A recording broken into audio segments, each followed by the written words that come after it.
सिकंदर अली मीरजत साहब मुझे शिकारपुर सकाल में इन स्टेज ते काबिल एहतराम शख्सियत जुल्फकार खान पिताबी साहब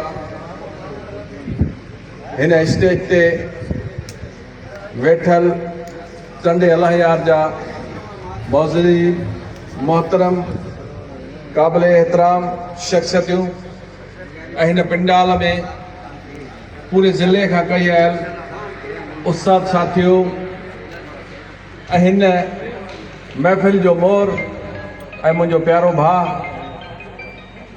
साईं मोहम्मद जुमन जरवार साहब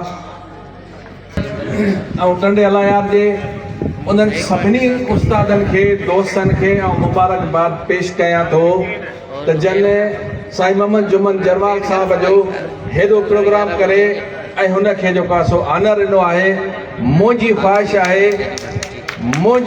आहे त ही टंडे अलायार जा जेकी दोस्त आहिनि पिंडाल मिठा आहिनि त हिकिड़े अधु मिंट जे लाइ उथी करे आनर ॾियनि साईं मोहम्मद जुमन जरवार साहब खे जे पंहिंजे संस्था जेको आहे एजुकेशन डिपार्टमेंट जे ही हुनजे लाइ जेको आहे वॾो एज़ाज़ सम्झा थो पियो।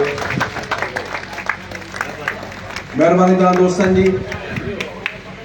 काफ़ी दोस्त साईं मोहम्मद जुमन ते ॻाल्हाए विया आहिनि पर आउं सम्झां थो टंडे अलायार जा तमामु दोस्त मुंहिंजे लाइ क़ाबिल एहतराम आहिनि, तमामु उस्ताद मुंहिंजा क़ाबिल एहतराम आहिनि, पर जेकॾहिं आउं टंडे अलायार खे सुञाणींदो आहियां त हिकु रफ़ीक जरवार ॿियो साईं मोहम्मद जुमन जरवार।